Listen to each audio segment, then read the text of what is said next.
president at the same time, co-presidents, move us forward into a bright golden age of American life. Jon Stewart and Bernie Sanders are talking to each other. I have no idea how long I'm going to watch this, but I am interested in John's theory on the election, the reality of the U.S., America's prescription drug prices, the power of corporate interests, and maybe even increasing government efficiency, though that's less so. So maybe we'll watch about that much.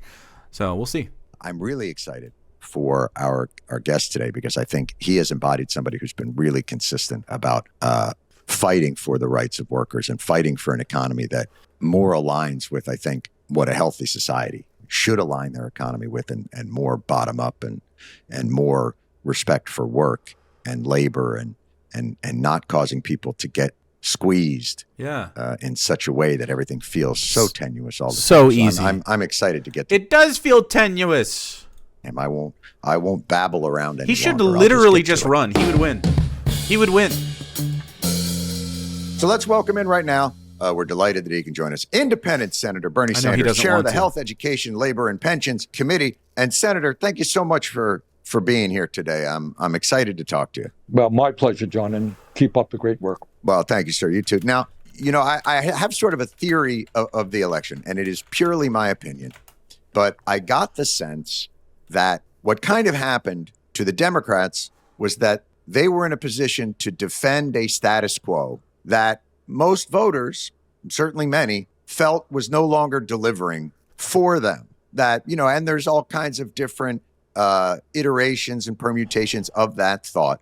But it feels like the party that believes most in government's ability to improve people's lives and to play that role kind of didn't understand that people felt that it wasn't, that many Democrats felt like, oh no, we are improving your lives. You just don't realize it.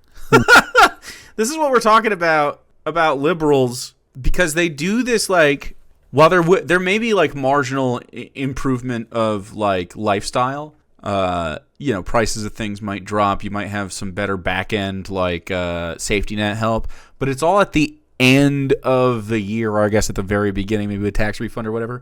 But like, unless you're getting monthly benefits or I guess like food stamps or whatever, like it is very tenuous to live in this country with any sort of security.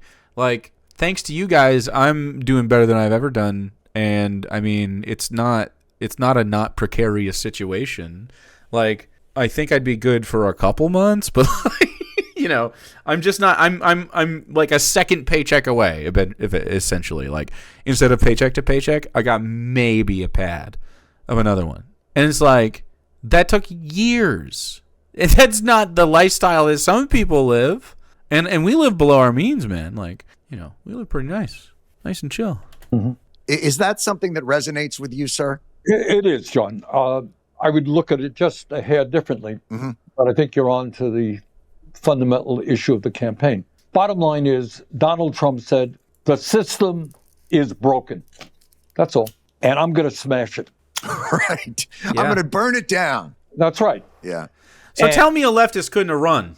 And what Democrats have been saying is, basically, we're going to tinker around the edges, but we defend the status quo. We'll make a little bit of a change here or there. Yep. So if you're an ordinary person, he's so fucking good. And you don't have to have a PhD in economics, what you understand is that you can't afford housing. You go to the grocery store, prices are higher. You understand that everything being equal, your kid may have a lower standard of living than you do, despite huge increases in worker productivity. Huge. You look around and you're seeing billionaires becoming much richer, while people in your neighborhood are falling further and further behind. You can't afford to go to a doctor, or if you're lucky, if you're blind, a doctor. Yeah. If you have a little baby, the cost of child care is extremely high. You're worried about public education. Dude, it's all the stuff we talk about all the time. He's like the only one that's really fucking tapped in. I don't know how this is it. I'm sure we have others around the country, but he's the only one with any sort of fucking influence. The system is not working for you. The reality is it is working very, very well for the people on top, the people, in fact, who Donald Trump will end up defending. And this is, Senator, for you, this has got to be sort of a strange moment. So I feel like you, for 50 years, have kind of railed against this idea of an economy that devalued labor and kind of overvalued capital and investment. And we watched money walk away from the United States, searching for cheaper labor and cheaper goods and all that. And we lost manufacturing base and workers. But generally, labor has paid the price of this kind of what they would call neoliberal economics. You've railed against that forever. John, the issue is A, the reality, and B, that we don't talk about the reality. Okay? Here's reality. You want to hear reality? Man, please. True. Over the last 50 years, 50 years, despite huge increases in worker productivity as a result of technology, the average blue-collar worker today, in inflation adjusted for dollars, is earning maybe the same, maybe a hair less than he or she did 50 years ago. How's that? Not Fucky. good. It's horrible.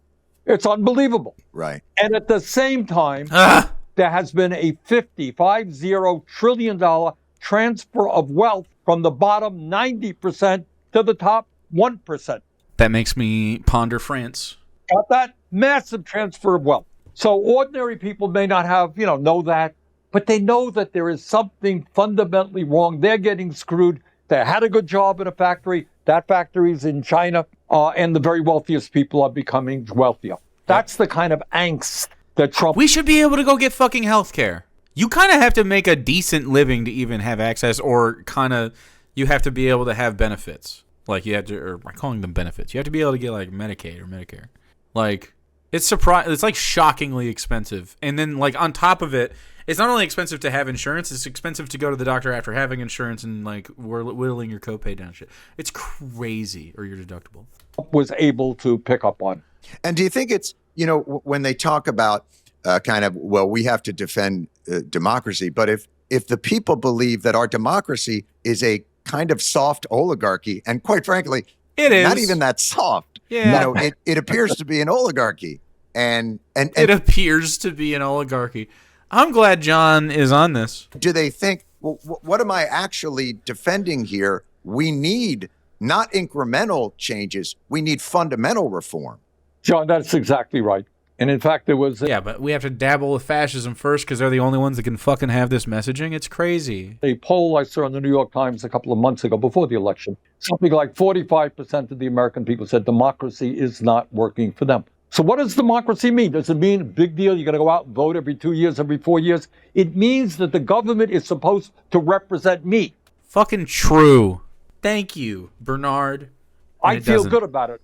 I have people there who know what I'm dealing with and are passing legislation that improves my life. Do you think most people in America believe that's the case now? Hell no. They don't and they shouldn't. Because not only do you have an economic system which is rigged, you got a political system which is corrupt. And again, we don't talk about it enough, but anybody who paid attention to this last election saw a few hundred billionaires, a few hundred people spending tens and tens of billions of dollars to elect the candidates of their choice. And you're the ordinary guy out there. Maybe you got to vote. So what does that matter when big money is buying elections? Fucking, bars. It's nice to not have much to add insofar as criticism is concerned. It's so nice to hear this. It makes you feel fucking not so crazy. It's like, holy shit. We talk to people, Try to get them into unions and shit. Get yourself into one if you have the opportunity. If you got it now, you can maybe get it done. So your point is exactly right. Democracy is not some abstract idea. Oh, isn't it great? I can vote every 4 years. Yeah. No, democracy is supposed to represent my interest. Most people don't think that it is. And Bernie, do you think this is a customer service issue? Is this? What if? Nah, it would become a political game. I was thinking about like a threshold system where it's like maybe during midterms or something, you vote on whether or not the president is doing a good job, like the administration. Like, are you satisfied with the administration, yes or no?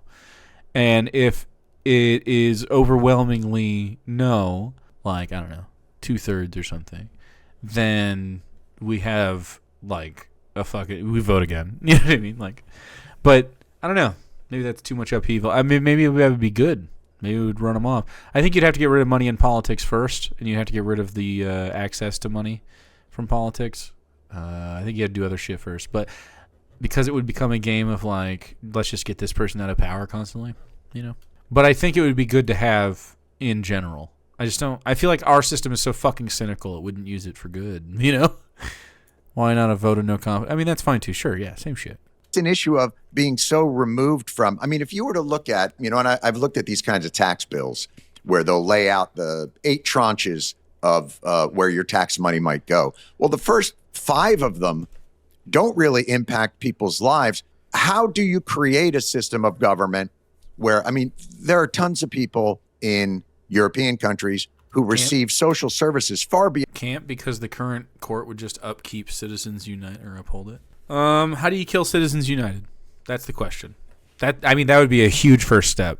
It might be. I mean, it might not matter with those in charge right now, but I mean, just overturn it. There's the only way. Beyond what we ever provide. Is there any other path that would? I mean, I guess it depends on what. That'd be such a specific case. In the United States, pay higher taxes, but express much greater satisfaction. Can our democracy deliver for its customers, or are we stuck with a kind of more autocratic, oligarchic system? How do you make that argument for people when they don't believe that it can function efficiently? All right, John, that is a really, really important question. Maybe the most important question. Let's spend some time on it, Senator. Damn it, let's do it. Damn it, let's do it, Senator. All right. Okay, tell me they couldn't win together. Couple of old white guys. Let's fucking go. They would do it. So the first point you made is that it is important for us to do what the corporate media often doesn't do and take a look at what's going on around the rest of the world in many wealthy countries. You take what I consider to be maybe the most fundamental right, and that is healthcare. All right?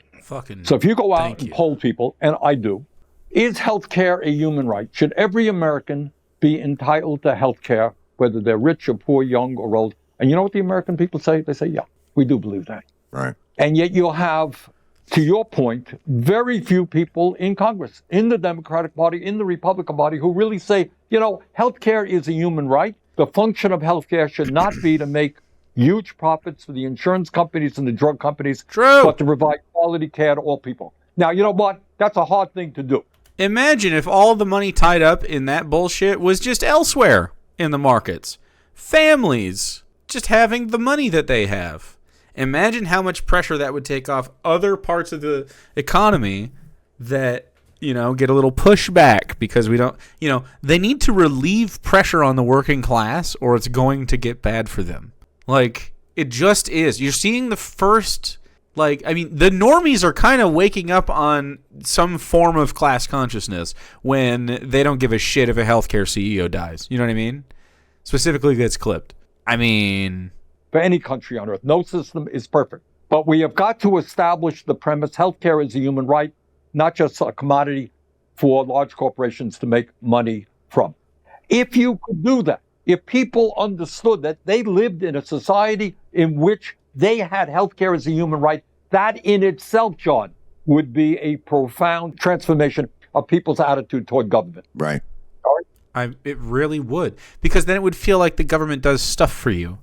And it would feel like not only does the government do stuff for you, because the government is supposed to be our collective efforts to live a higher quality of life. That's what a government is. Like, it's not... It is some entity, like people that we put there, but the goal is to deliver high quality of like experience for everyone that lives in here.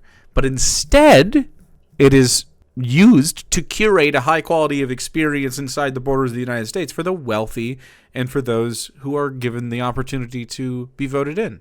And Bernie is one of the few statesmen that uses his power for good. He's like genuinely one of the few statesmen we even have. A statesman being someone that, you know, advocates for their constituents, and that's what their point is. Like, that's literally his job. He takes it serious, I think. I cannot tell you. Having run for president, you hold 1 million meetings all over the country. Hearing the heartbreak of people who leave hospital hundreds of thousands of dollars in debt, and they go bankrupt because they were dealing with cancer. Does anybody think that makes sense? All right. We lose 60,000 people a year because they don't go to a doctor when they should. Meanwhile, we're spending twice as much per person on healthcare. This is an issue we are not even discussing, let alone figuring out how we can go forward. So to answer your question, come on, dude. If government run on healthcare, run on healthcare, run on healthcare, run on it as a coalition, be like, we're getting healthcare done on the left, whatever it takes. We're getting healthcare done. Just do the fucking thing. Healthcare and housing would go crazy, obviously, but they won't. I don't think they're going after housing anytime soon. That's my pipe dream.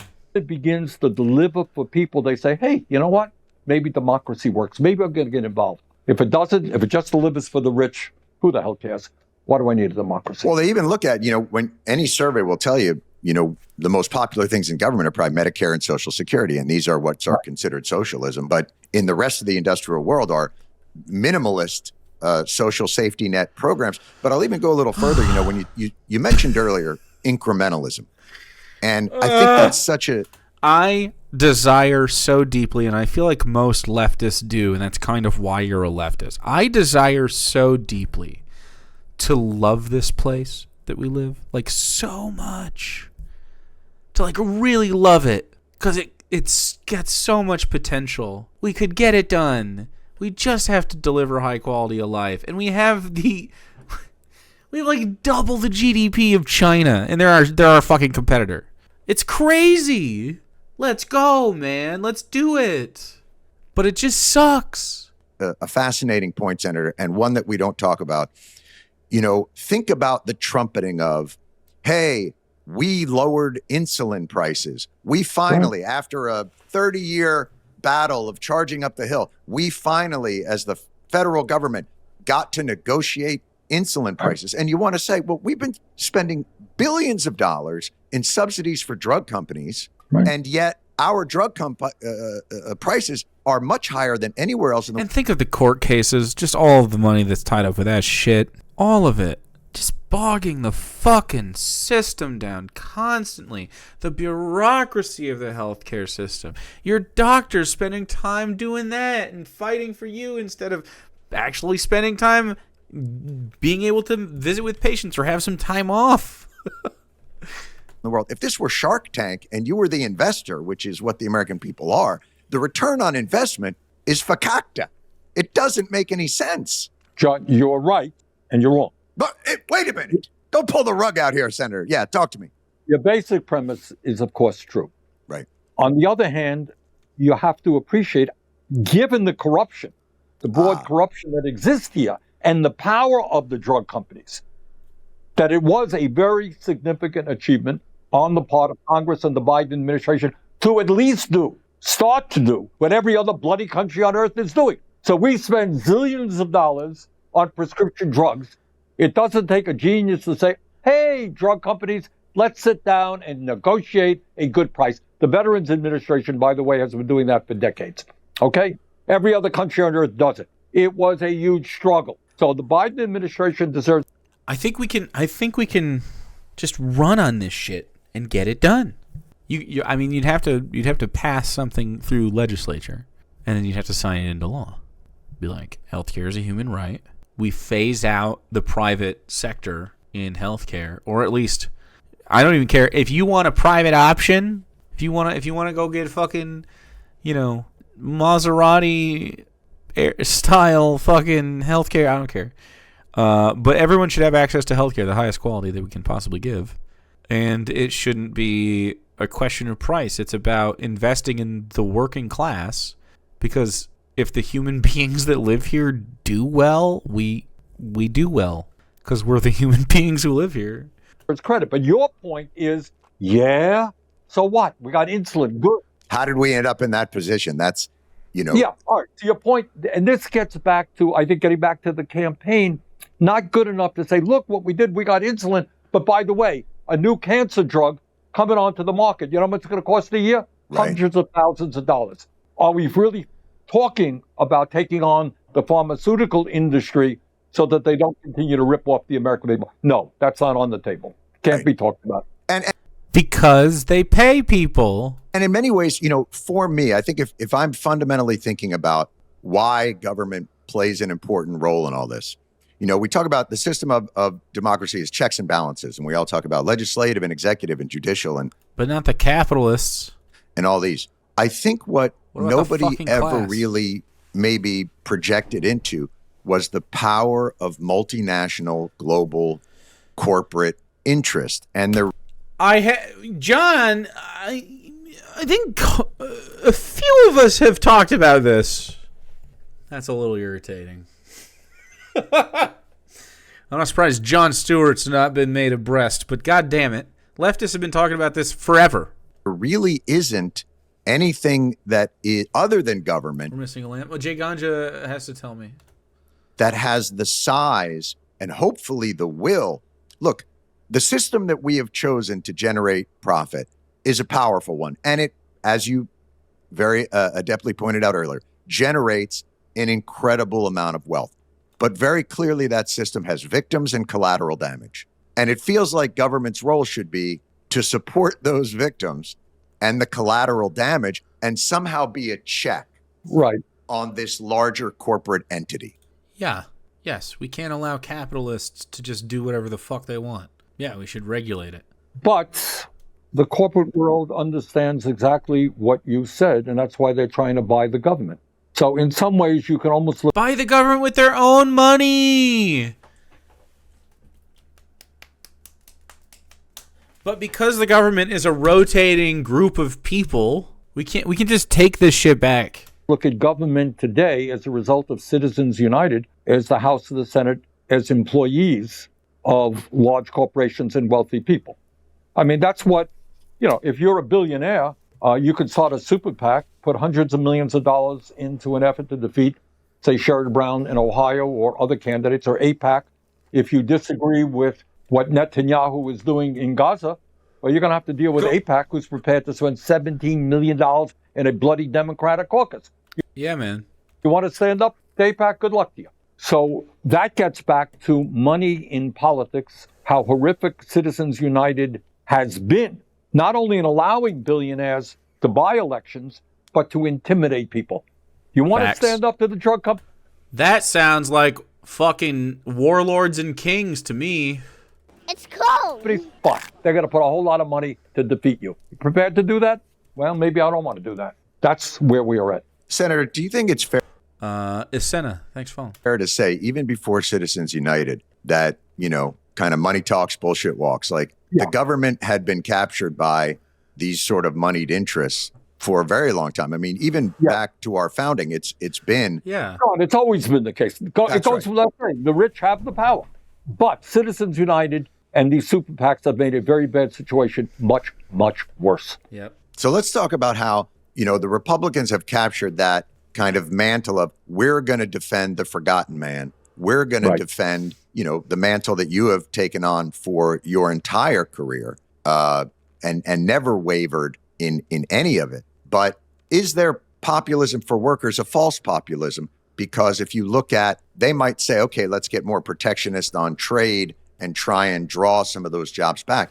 But if you look at all the court decisions from the right, it strips workers of their rights to form unions. Mm-hmm. You got it. It strips protections for workers. Is this a facade that they're profiting? Yes. Or are there things in it you like? Well, there will be, some things that Trump said, some things that Elon Musk said, some things that Robert Kennedy said that make sense. But overall, I think it's very clear.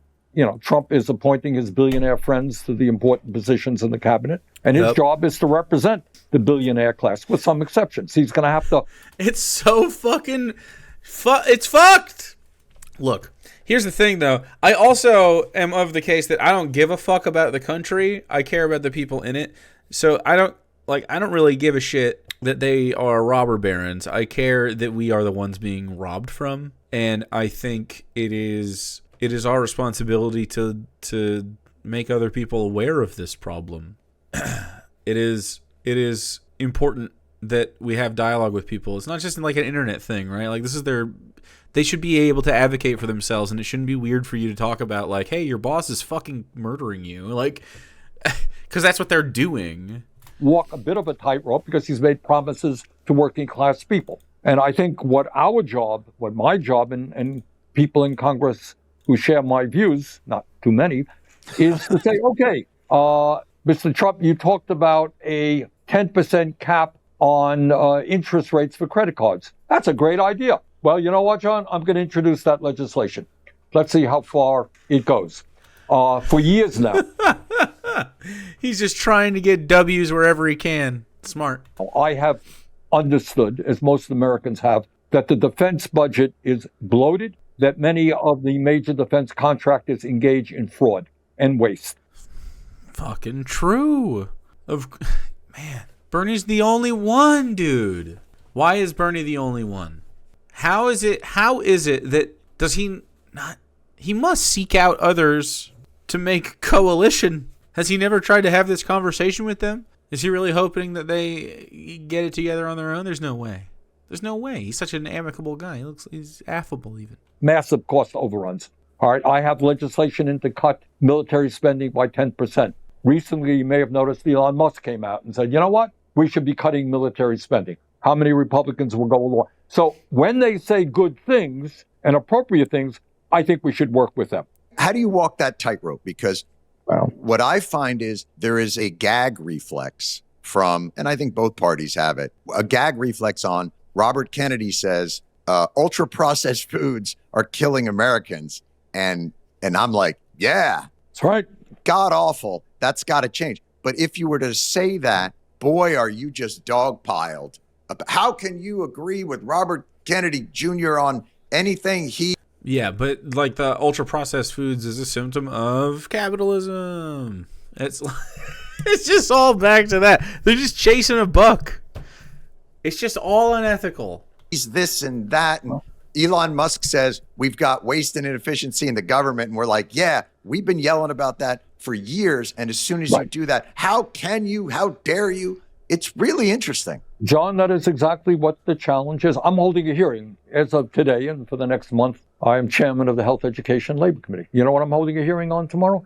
To demand to know why the commissioner of the FDA has not, in fact, at least gone forward with strong labels to warn the American people about the nature of the food that they are eating, which is leading to obesity, which is leading to diabetes. We have been absolutely irresponsible. Kennedy is right on that issue. Your point is that he wants to take fluoride out of water. That's a disaster to my mind, plus many of the other crazy things he says.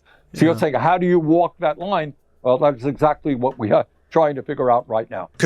Well, I think it is what Bernie tried to do on Twitter the other day, which I cannot remember the exact context of, but it basically goes, RFK Jr. says, crazy thing, crazy thing, crazy thing, good thing, crazy thing, crazy thing. Push him on the good thing and try to get the good thing done and be like, yeah, man, I agree with the good thing. Don't you righties agree with the good thing? And then getting them to go with it, trying. Also, the classification of good and bad is just another form of oppressing the working class used to keep people sick and separated. We already got the progress lamp. You're looking at it with your face, I assume. Is it because I didn't verbally confer? Do I have to I hereby bestow the pride lamp. It's been up there for like 5 minutes. It's been up there. I did it. Pasteurized milk is a processed food. Yeah, pasteurized milk. I think when they mean processed foods, they mean like, the slop that we are feeding people and trying to say that it's this or that. But really it's just slop. When there are good options out there, for sure. But, Tyson chicken's got to make billions, and so they just cut corners. I think it's fine if you still want to eat Tyson chicken nuggies or whatever. I think the larger problem is a fundamental lack of, I mean, it's really everything. It's food security because a lot of people choose processed foods for reasons that stem from economic. Right? Like you like I make economic choices all the fucking time. And it's just like, sometimes the cheapest thing is going to be not super high quality, but I think we can go with affordable and healthy options as well. I think we can get there. I think people should have access to produce. I guess I'm extreme. I don't know.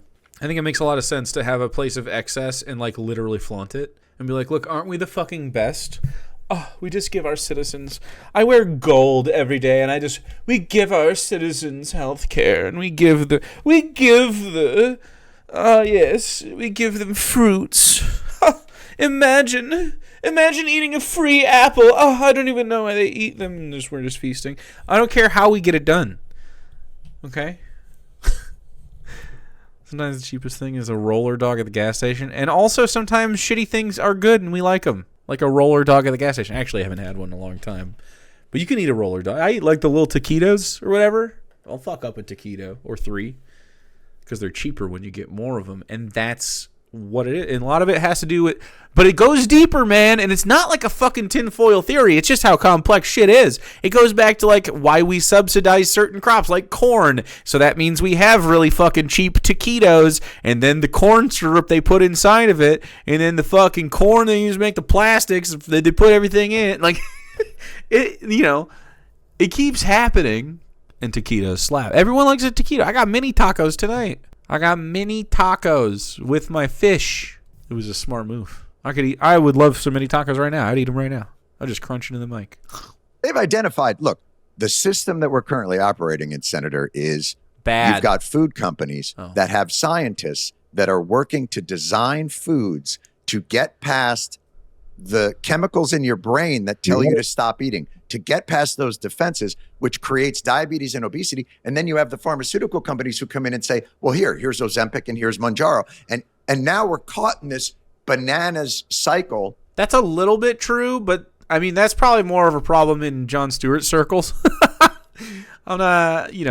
I think people are obese in the lower class for the most part because like McDonald's and Family Dollar or Dollar General are like your go-tos. And there's not a lot of good nutritious food there. And so a lot of your satiating experiences are going to be high carbohydrate or high fat. So you're eating like a lot of bread and a lot of cheese and fat and meat and whatever.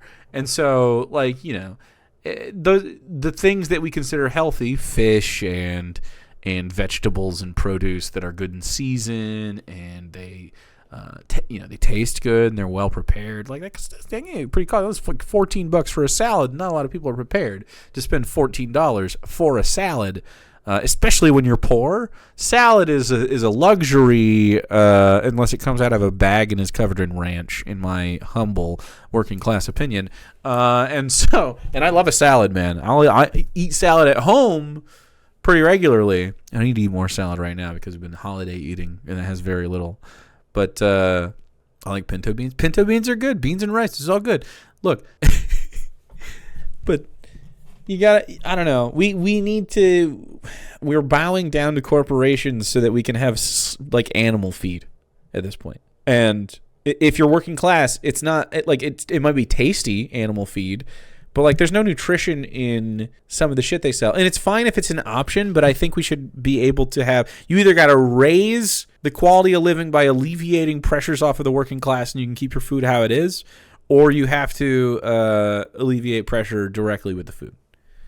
I think you can do it elsewhere, and food will usually meet people where they're at. Where these corporations are just profiting off of our incredibly poor health outcomes. Right.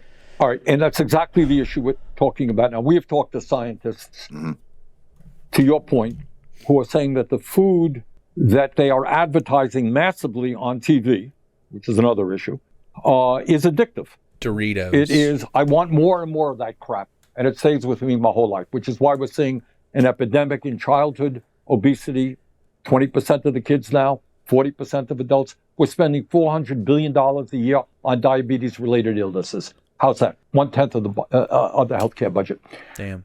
Has the government acted in any way with the urgency that is needed? Engineering consumption. But here's the thing. When capitalism runs amok and they're just going to try to make $1. That's their job. And frankly, a scientist trying to find out how to make the most delicious Dorito is fascinating and kind of a noble pursuit. I don't care. I don't think most people just get addicted to Doritos and eat nothing but Doritos. I know there's people out there that maybe have fixations, but usually it's like a mental thing. And I think if they had access to a better quality of life in general, they would be better educated on this kind of thing. But also, like, we'd have access to better stuff, you know? Some of us are just fatties. It's whatever. Fatties are fine. But I think, like, obviously there's, like, you know, because they profit off of health and they profit off of our lack of it, it's you know, double-edged sword. Of course it has not. So Kennedy is right on that issue. But your point, how we deal with that, plus, you know, the crazy stuff that he's saying, is exactly what I'm trying to figure out. So how do we get the government to be more, look, democracy is clearly kind of an analog system and designed to be as such, and we live in a digital world. But let's go to a specific example that I think proved really detrimental during the election for the Democrats, and that is the border. Now, it's pretty clear that the border was a real problem in terms of security and the pressure it was putting on not just those border communities, but all kinds of other. I think we've listened to enough. I think I'm good on that. I'm very happy to hear Bernie Sanders. I talk about healthcare. I wish more politicians would speak of it. We need more of them to do a good job. The ballot, like the process to become a candidate in your state, is probably not that hard. Did you know that if your electoral division in Michigan has under 10,000 people in it, which is probably like the UP or something, you only need 3 to 10 signatures to be on the ballot? That's crazy. You only need 3 of them. You could be the representative of your community. Can't be in government. They'll find the kinky stuff. Just be honest about it. Normalize it through your power.